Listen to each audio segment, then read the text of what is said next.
On the edge of western South America, wedged between Earth's driest desert, largest rainforest, and second highest mountain range, lay a sprawling empire. The Inca, through ingenious engineering and strict central planning, forged one of the world's most unusual empires. It was the largest empire in the pre-Columbian Americas, without a written language, the wheel, or money, and one of the only empires to stretch upwards rather than across.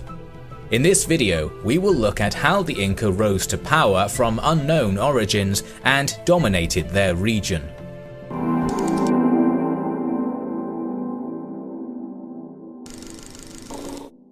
When Columbus arrived in the Americas in 1492, he was unaware that about 2,000 kilometers away lay a bustling empire of 2 million square kilometers. Tahuantinsuyu, the land of the Four Quarters, as the Inca called their realm, included parts of modern Colombia, Ecuador, Peru, Bolivia, Chile, and Argentina. It had a population of more than 10 million across innumerable ethnic groups and languages. The Inca developed in near isolation, so their culture was missing many things that were vital in the Old World. The wheel was absent, along with any draft animal capable of pulling weight.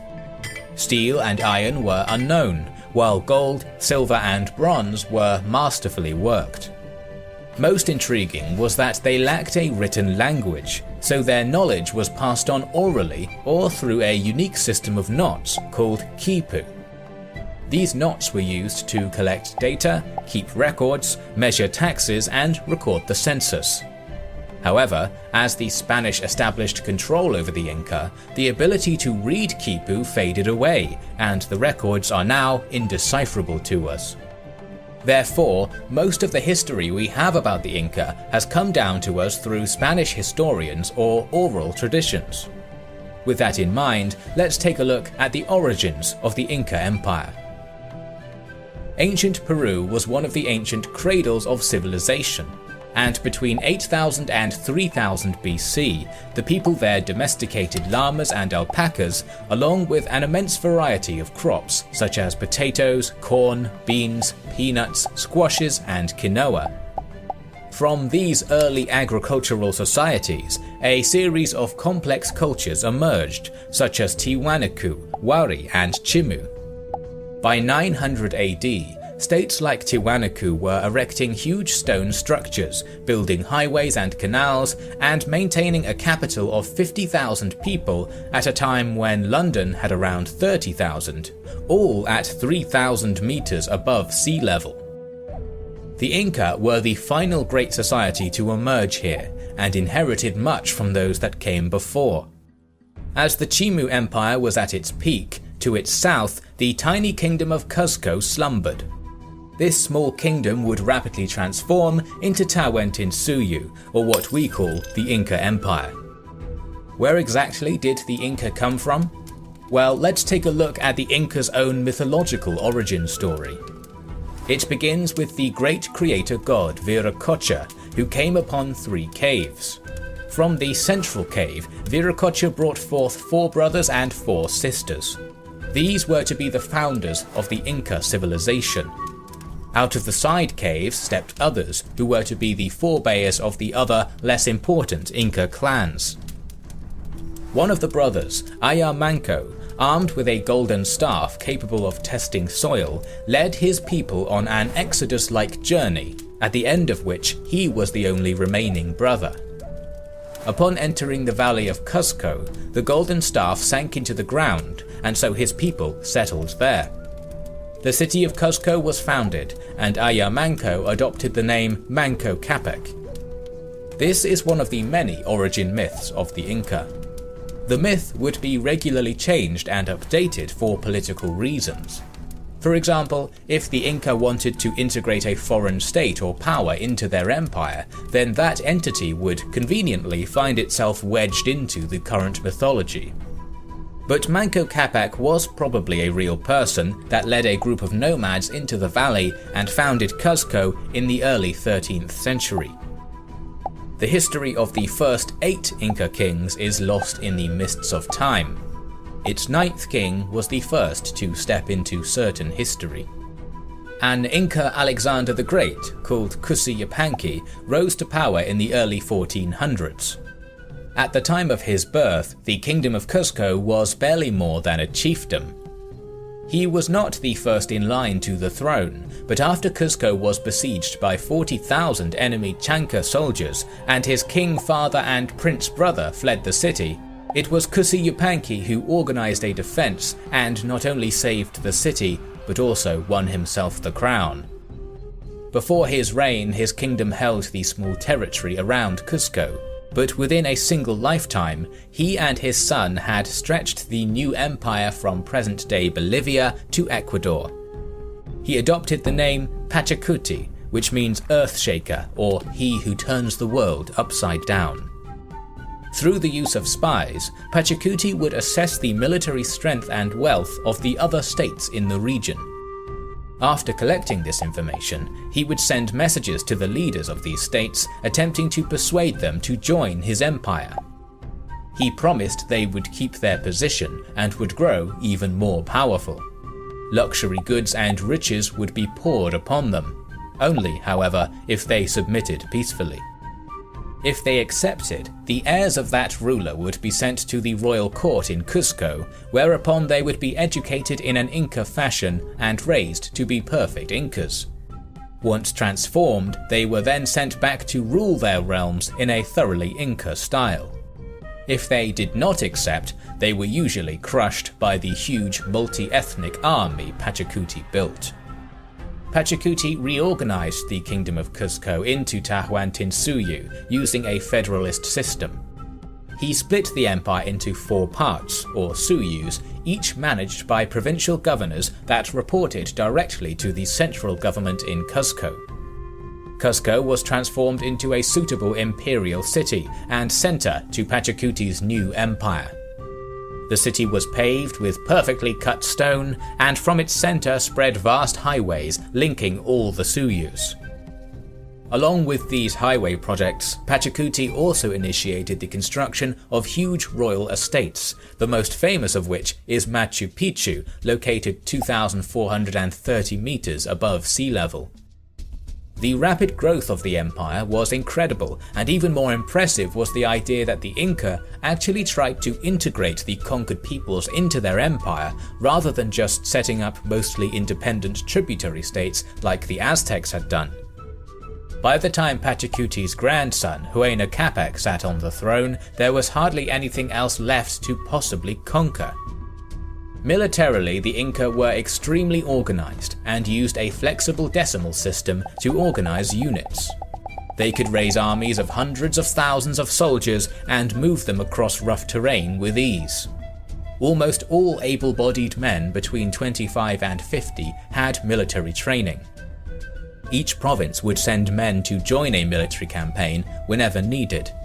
The state made sure that no province was sending more men than they could, and on particularly long campaigns, men were regularly allowed to return home to make sure their lives did not fall out of order.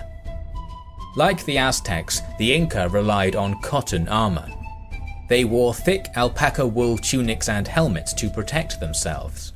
These tunics were so effective at stopping arrows that Spanish soldiers adopted them while fighting the Inca, and there are reports of them leaving battles looking like porcupines with dozens of arrows wedged in their armor.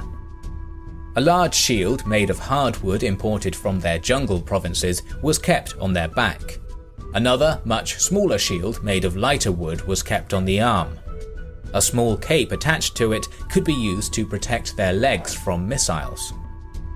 As the empire was so diverse, they relied on an equally diverse range of weapons and soldiers.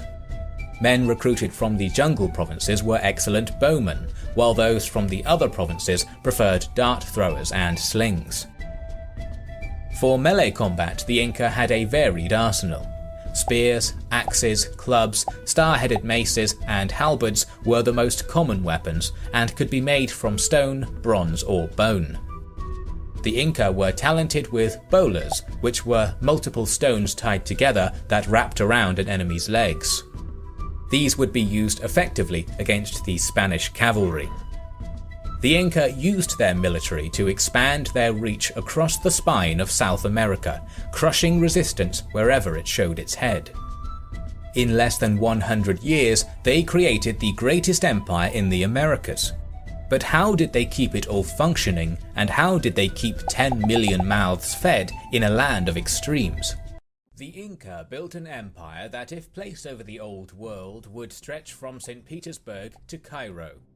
They transformed a hostile landscape into an agricultural marvel, and developed a culture with such respect for the dead that corpses were engaging in politics decades after life had left them. In this video, we will look at how the Inca adapted to their environment and became what British historian Felipe Fernandez Armesto called the most impressive empire builders of their day. Most of the Inca heartland is 3,000 meters above sea level and has low rainfall, low temperatures, and thin soils. It can drop below freezing every single month at this altitude. There is nowhere else on Earth, said anthropologist John Murrah, where millions insist against all apparent logic on living at 10,000 or even 14,000 feet above sea level. Nowhere else have people lived for so many thousands of years in such visibly vulnerable circumstances. The one advantage to this environment, though, was the enormous ecological variety. Due to the massive fluctuations in altitude, you can encounter more than 20 different life zones within a few hundred kilometers. The Inca used this to their advantage. A diverse range of crops was planted in different ecological zones and at different altitudes to ensure against famines caused by climatic changes or diseases, as not all zones would be affected similarly. Any surplus food was stored in warehouses controlled by the state for insurance against famine and drought, and a kind of freeze-dried potato was developed called chino to preserve potatoes in these warehouses for longer periods. As llamas cannot pull a plough very well, all ploughing and farming was done by hand. Ancient Andean cultures soon realized that a large group could plough a field much faster than a single farmer. This soon developed into a complex system of reciprocity and cooperation, which became a pivotal trait to nearly all Andean cultures. In times of famine, supplies would be redistributed to those in need. Widows, the sick, and people too old for work were taken care of and had their lands worked for them. With such an extreme environment, the Inca had to develop these kinds of safeguards to ensure society ran smoothly. Total cooperation from all members of society was necessary, a trait which led to one of the strangest parts of Inca society, the complete lack of markets. It is hard for us to imagine, but the Inca civilization functioned nearly entirely without money. The production, storage, and distribution of goods were wholly controlled by the central Inca government. Each citizen received and contributed food, tools, and clothing to and from state-owned warehouses and needed to purchase nothing. Taxes were not collected in money, since there was none, and neither were they collected in other valuables. Instead, taxes were collected in the form of human labor, in a system called mita. Through the use of mita, the central government could move workers across the empire and focus them on what the highest priority tasks were. Mining, sowing, and construction are just a few of the tasks that were carried out by mita workers. This is how the Inca were able to complete massive projects in their short 100-year reign. A primary trait of Andean civilizations is their relationship with llamas and alpacas, the only large domesticable animal in the region. Llamas and alpacas were essential to Inca society. They could not only help by carrying goods, but also by providing meat and, most importantly, cloth. This cloth was everything to the Inca. It kept the state functioning. It clothed the people, it functioned as a marker of rank, and well-made cloth was regularly gifted to people that pleased the emperor. Cloth was so tightly regulated that the government even issued people their outfits. Each province of the Inca Empire was given some of the state-owned herds and had to produce a certain amount of cloth each year that would be stored in the state-owned warehouses. The Inca warehouses, called cucas, were built along the Inca highway system, one every 22 kilometers or so. An immense variety of goods were stored there, and they could be distributed whenever needed. The storehouses were a response to the challenges of the Andean environment. The lack of navigable rivers, wheeled vehicles, or large draft animals meant that goods couldn't be transported long distances easily. So these warehouses were constructed within walkable distances. They also allowed armies to march across the realm without weapons and equipment slowing them down, as they could equip themselves at the warehouse closest to their destination. One of the most essential elements in the success of the Inca Empire was the remarkable system of highways, extending for at least 40,000 kilometers. These highways had to pass over mountains, and frightening suspension bridges were common. Relay stations called tambos dotted the highway, stationed by runners or casquis. These were the fastest men from the nearby town who would run from one tambo to another with gifts, quipu or messages. This system allowed the Incas to send information across 392 kilometers in a day. The Roman Empire, even with mounted messengers, could rarely get a message over 320 kilometers away in a day. Along with these huge highway projects, the Inca cut through mountainsides, building cisterns, terraces, and irrigation canals to increase agricultural productivity. At the empire's peak in the 16th century, over 1 million hectares of terraces were in use.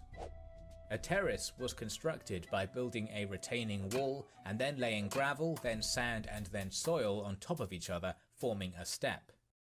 This captured water that would otherwise rush down the hillside and prevented flooding by filtering the water slowly. It also provided a way to stop crops from freezing, as the stones would absorb heat from the sun and retain it through the cold Andean nights.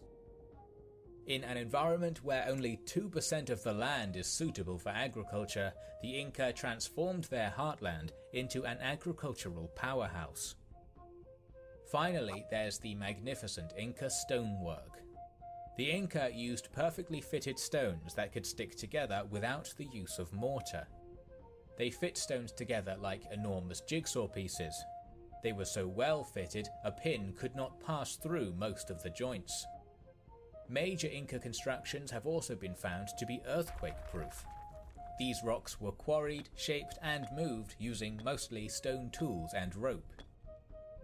That is the physical Inca realm, but what was their spiritual realm made up of? The Inca believed wholeheartedly in the idea that the spirit realm and ours were linked, and that the dead could influence events in our world. One of the most unusual manifestations of this belief was Inca mummification. These malki, as the Inca called them, were not the typical way to spend your afterlife. Only members of influential families were regularly mummified, and the corpse was treated as if it were living. They were fed, dressed, and cared for as if nothing was different. In return, the dead would protect their families, maintain fertile land, and ensure a steady supply of water. They were consulted in all critical life matters and asked about how to proceed during troubling times. The mummies of Inca rulers received an unimaginable level of care and respect. They lived an afterlife enviable to the living. Dead Inca rulers were meticulously preserved, so much so that the Spanish discovered people worshipping them long after the empire had fallen. Even in death, Inca nobles still maintained control of all their wealth, land, and estates. What is odd to us made perfect sense to the Inca, as mummies were seen as living creatures. This strange belief contributed to both the rise and fall of the Inca. As the wealth of a dead emperor was not passed on to his successor, it was instead managed by their panica, which was a kind of royal family group tasked with preserving mummies. So new emperors could not use the wealth of their predecessor, and new conquests and constructions had to commence immediately to secure wealth and power. As all the good land around Cusco fell under the control of dead rulers and their strange mummy corporations, emperors had to spend significant amounts of time and effort on campaigns far away from the empire's center. This expanded the empire quickly, but allowed little time for consolidation. Competing panickers vied for power so intensely and ruthlessly that Machiavelli himself would blush and Medici would take notes. When the Spanish arrived, they would use these competing families against one another to weaken the empire. Despite all their monumental buildings and works, and despite the kind of guaranteed welfare that the Inca state provided, they were still plagued with revolts. Their empire didn't have a lot of time to consolidate their rule. When the Spanish arrived, the empire was barely 100 years old. Loyalties from conquered ethnic groups were fickle, and emperors had to deal with many bloody revolutions during their reigns.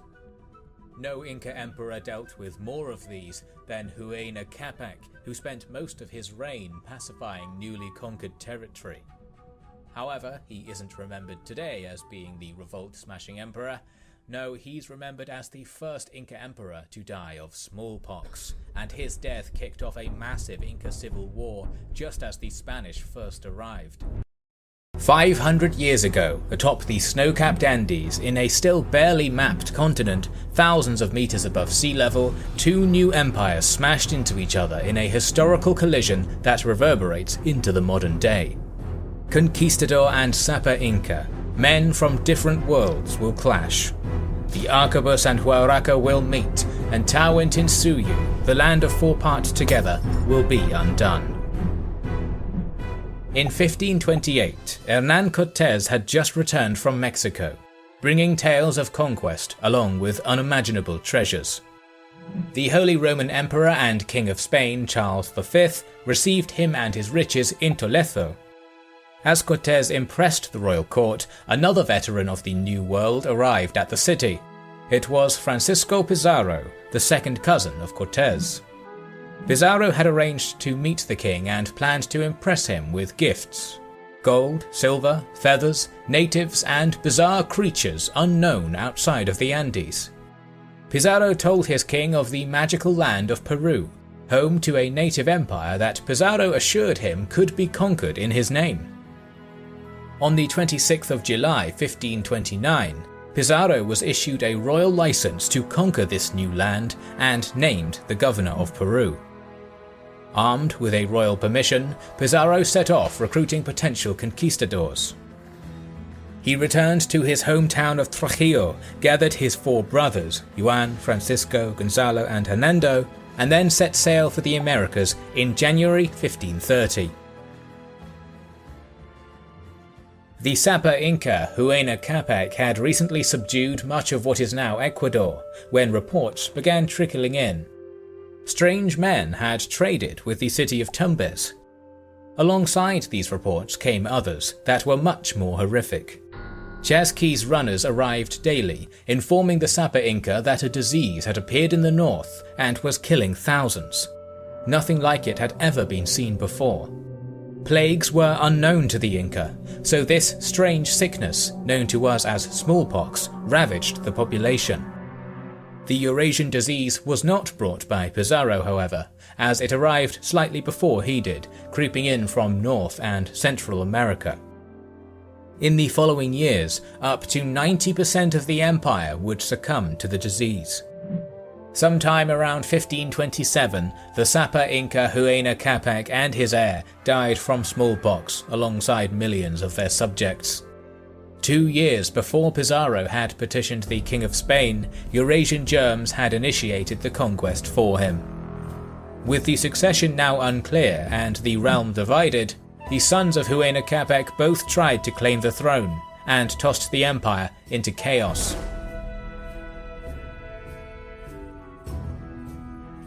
Atahualpa, who possessed much less territory than Huáscar, controlled his dead father's veteran legions and slowly pushed down from Quito towards Cusco. During the final bloody climax of the war in 1532, Huascar's remaining armies were smashed outside of Cuzco and he was captured by Atahualpa's generals. Atahualpa was camped over 900 kilometers away in the town of Cajamarca with a small portion of his army awaiting news of the battle. Even with the Incas' exceptional highways and their tireless chesquis, it would take 5 days for word of the victory to reach Atahualpa. There, in Cajamarca, Atahualpa planned his eventual coronation as the supreme ruler of the Inca world. He was eager to get word from his generals and set off on his victory march towards his new capital. But there was just one small detail that he needed to deal with at the moment. Reports were coming in from his chiefs that a small band of 168 foreigners, some of whom were riding giant llamas, was causing havoc on the coast, and it appeared they were now marching straight for Cajamarca. Atahualpa was curious, and rather than have these men killed, he decided to see them and their strange llamas himself. What could 168 do against his 50,000 soldiers? He had agreed to meet the Spaniards in the central plaza of Cajamarca. This was a ceremonial meeting between his vast empire and some lowly visitors. So, on Saturday, November 16th, 1532, Atahualpa entered the square at Cajamarca, followed by 6,000 of his barely armed men. A battle was not expected. Atahualpa was quite confident, as just the day before he had heard of his victory at Cuzco and the capture of his rival brother Huascar. So this was a day of celebration. Once he had had his meeting with this odd band of foreigners, he could march south and have his glorious coronation. Pizarro and his men had planned to emulate Cortés. They would capture Atahualpa, thus cutting off the head of the Inca Empire and paralyzing it. Atahualpa, as Sapa Inca, was supreme ruler of the empire, and it could not function without him. Pizarro had hidden his men in the buildings surrounding the square, and stationed the artillery and arquebuses on the far side of the square ready to fire. Like too many fans in a tiny football stadium, the Inca troops crowded into the square, which had only 2 narrow exits. Not a single Spaniard could be seen. As the sun began to set, nothing could be heard in the square except for a slight breeze. The fear inside the stone buildings was incalculable. Pedro Pizarro said, "I heard that many Spaniards urinated on themselves without noticing it from sheer terror." Eventually, 2 men appeared from the buildings and approached Atahualpa. Vicente de Valverde, a Dominican friar, and an inexperienced native translator. The friar read the following to Atahualpa. "I request and require you to recognize the Church as your mistress, and as governess of the world and universe. And if you do not do this, with the help of God we shall come mightily against you, and we shall make war on you everywhere and in every way that we can, and we shall subject you to the yoke and obedience of the Church and His Majesty, and we shall seize your women and children, and we shall make them slaves to sell and dispose of as His Majesty commands. And we shall do all the evil and damage to you that we are able. And I must insist that the deaths and destruction that result from this will be all your fault." This was the Requerimiento, a document read aloud to the native peoples of the New World, informing them of Spain's divine right to conquer these lands in the name of God. Valverde then approached Atahualpa and offered him a Bible. Atahualpa had heard reports of the men's fascination with these objects, but he had no way to contextualize what this was or how to interact with it. He had had enough with these foreigners now, and their disrespect for the Inca diplomatic customs. Atahualpa scolded Valverde and the Spanish for stealing from warehouses and killing Inca chiefs, and proceeded to toss the book aside. Valverde, horrified at this perceived act of extreme blasphemy, sprinted towards the stone buildings, shouting, Come out, Christians! Come at these enemy dogs who reject the things of God!" The square again fell silent.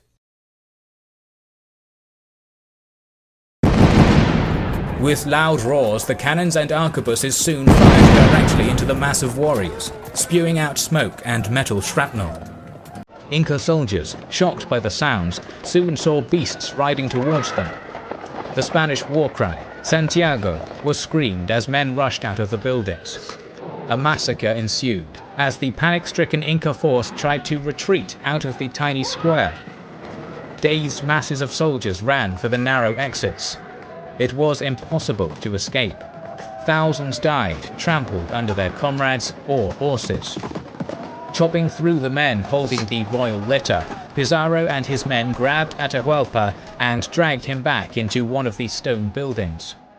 Just that morning he was basking in a victory that took 4 years to complete. Atahualpa was now, at sunset, prisoner to an unknown group of people. The Inca Empire, which only just finished a destructive civil war, was now involved in the highest stakes hostage situation of all time. The survivors of the massacre ran from the square, and the rest of the Inca army, now leaderless, dispersed into the countryside. Atahualpa noted the excitement the Spaniards had at finding gold trinkets amongst the wreckage. He concluded that these were pirates from some faraway land. If he could give them enough gold, then they would return to their ships and be gone. He told Pizarro that in exchange for his life and freedom, he would fill the room they were in with gold and twice over with silver. Atahualpa delivered on his promise. For months, the greatest treasures and artifacts of the Inca Empire poured into Cajamarca. The room was filled, and everything was melted down into ingots, which is why gold or silver Inca artifacts are so rare today. In the end, the gold totaled 1.3 million pesos de oro, or around 400 million 2018 US dollars, to be divided between the 168 men and the King of Spain. As the ransom poured in, so did more Spanish troops. Diego de Almagro, Pizarro's business partner, arrived with an extra 153 men. The fact that more Spaniards had arrived made it clear that this was an invasion force. These men were here to stay. After the Inca fulfilled their promise, it became obvious to Pizarro and his men that Atahualpa had outlived his usefulness and was now only a liability. If he were rescued, they would not be able to defeat the resistance he would organize. On July 26, 1533, Atahualpa was brought into the main square of Cajamarca and was tied to a wooden stake. The native population gathered around in awe at what was happening. Atahualpa was not only the supreme ruler of the empire, but also their god. Watching this happen must have shaken the entire worldview of the local people. Valverde, the same friar that offered him a Bible a month before, came to him and offered a baptism.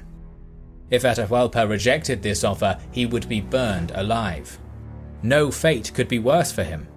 If his body were not perfectly preserved like the previous emperors, then he would not pass on correctly to the afterlife. He accepted and was quickly baptized. Still, he was then strangled to death as a Christian. The conquistadors soon left Cajamarca and began the long trek to Cuzco.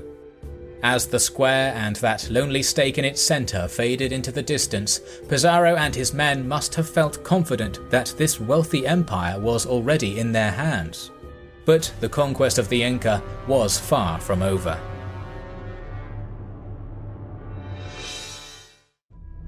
The body of the god king Atahualpa lay partially burned in a hastily dug ditch near Cajamarca. His empire was now in the hands of Francisco Pizarro and his brothers. On their long march towards Cuzco, they encountered the teenage brother of Huáscar, Manco Inca, and placed him on the throne. Wielding power through this puppet king, the conquistadors were welcomed into Cuzco as liberators rather than conquerors. The new Inca-Spanish military alliance crushed all forces within the empire that had remained loyal to Atahualpa's faction. With the massive empire now firmly in his grip and a military alliance secured with the Manco Inca, Pizarro and his brothers set about transforming Tahuantinsuyu into New Castile. Lands and lordships over the natives were handed out to Pizarro's men. Those few hundred conquistadors, many of them poor and illiterate, soon found themselves rich beyond their wildest expectations. After Manco Inca's coronation in Cusco, both leaders of the Spanish expedition would leave the city. Francisco Pizarro would go to the coast to found the city now known as Lima, and Diego de Almagro, frustrated that Pizarro had been named the sole governor of Peru and furious that Pizarro had refused to share Atahualpa's ransom with him and his men, departed with 570 Spanish cavalry and foot soldiers and with 12,000 native troops. His goal was to conquer the southern part of the Inca Empire in what is now Chile. The Inca capital, Cusco, was now left in the hands of Manco Inca and Pizarro's two younger brothers, Juan and Gonzalo.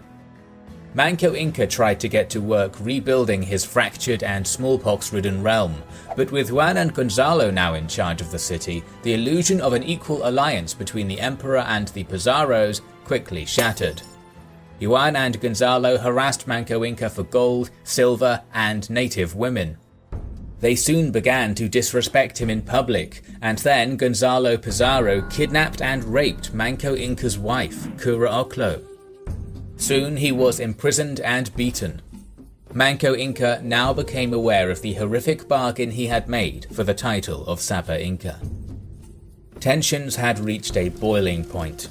In early November of 1535, 2 years after the death of Atahualpa, the puppet king Manco took his first steps towards rebellion. A secret meeting of the Inca nobility was called, and Manco made a speech to his chiefs. "I ask you, where did we meet them? What is it that we owe them, or which one of them did we injure, so that with these horses and weapons of iron they have made such cruel war on us? It seems to me that it would be neither just nor honest that we put up with this. Rather, we should strive with the utmost determination to either die to the last man, or to kill our cruel enemies." Manco fled the city into the harsh Andes, and soon the Inca war machine began to slowly creak into motion. Chasqui's runners breathlessly crisscrossed the empire, bringing word of Manco's rebellion to the native chiefs. Soon the conquistadors, now the feudal lords, were individually lured away from their palaces and manors and clubbed to death. Within months, these small-scale attacks had killed more Spaniards than had died in the entire conquest thus far. As reports of these deaths trickled into Cusco and Lima, far off in the mountains, native soldiers started gathering clubs, axes, spears, and halberds from their warehouses and marching across the Andes to answer the call of their emperor. The 20-year-old great-great-grandson of Pachacuti, who had served as a meek puppet for 2 years, was now at war with the invaders from across the sea. Like a giant blanket covering the hillsides, the immense legions of Manco converged on Cusco.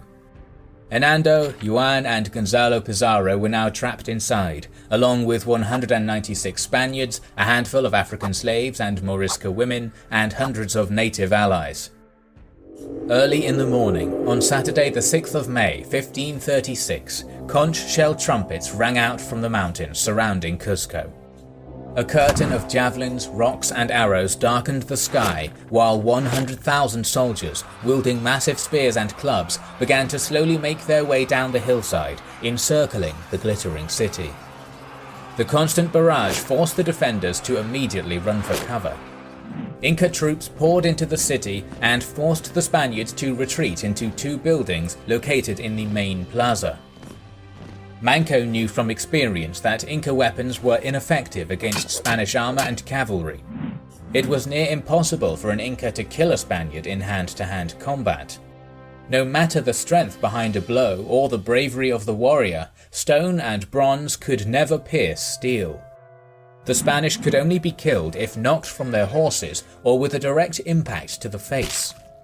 Manco's strategy was to tighten a noose around the city, trap the Spaniards, and then overwhelm them with his superior numbers.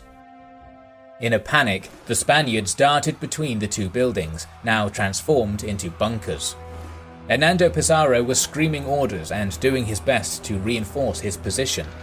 But before they could even formulate a real plan, the roof of the buildings caught fire. Inca slingers and archers were firing red-hot rocks and flaming arrows into the city. The trapped Spaniards soon found themselves suffocating from the smoke. Hot ashes filled the air. Broken beams fell from the ceiling, tossing up fresh burning embers. As the heat became more intense, it seemed all hope was lost, until suddenly the fire went out. Some Spaniards claim to have seen the Virgin Mary herself descend from heaven and put out the flames. The Inca chronicles report that it was the African slaves that the Spanish had stationed on the roof who put it out under a barrage of arrows and rocks. The Incas continued to heave against the Spanish defences. Unable to cut through their armour or defend against a cavalry charge, they swarmed the city and laid a noose around the precarious Spanish position. At the end of the day, they had to cease the attack, barricade the streets they had taken, and rest. From his command centre nearby in Calca, Manco Inca no doubt was certain that within days he would see his men storm the Spanish holdout and bring him victory. The siege dragged on, however. As months passed, new strategies had to be developed. The Inca tore apart roads and streets in order to neutralize cavalry charges. They feigned retreats down narrow alleys in order to lure horsemen into traps. Bolas, a weapon normally reserved for hunting, was introduced in order to tie up charging horses' legs. The battle for Cuzco was brutal and long. Spaniards on horses charged at Inca soldiers down narrow streets, and the entire city was essentially reduced to ashes. In the city, one eyewitness wrote, the Indians waged such a fierce attack that the Spaniards thought themselves 1,000 times lost. While he besieged Cuzco, Manco had sent his finest general, Quiso, to tie down Francisco Pizarro, who was currently in Lima. Quiso was an excellent tactician. He had realized that attacking cavalry on a level ground was a death sentence. Inca troops could do nothing against a charge. Instead, he would use the terrain against them, only meeting the Spanish on steep hills and mountains. There he would lure them into a tight pass, block the entrances with his troops, and rain boulders down on the horses. Quiso managed to wipe out a total of 4 separate Spanish relief forces using these tactics, and sent Spanish weapons and armor back to his emperor at Cuzco. Francisco Pizarro started to panic. He had just sent more than 100 horsemen to their deaths at the hands of Quiso, and now had 100 Spaniards to defend Lima. Just months before, he had total control over the Inca. Now, Cuzco was besieged, his brother Juan dead there, an army was outside Lima hunting down Spaniards, and more than a third of his forces were dead.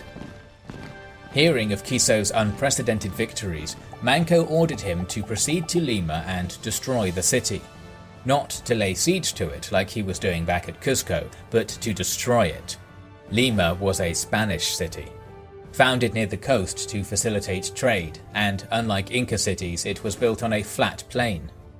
Manco's excitement at Quiso's victories had blinded him to the fact that Quiso was using tactics that could not work at Lima. Ordering him to attack Lima was a grave error. Quiso assaulted the city and failed to take it. He attacked again and continued to be beaten back. But his emperor had ordered him to take it, and Quiso knew Manco needed him back at Cuzco, that he needed this city and Francisco Pizarro gone, and nothing else would be sufficient.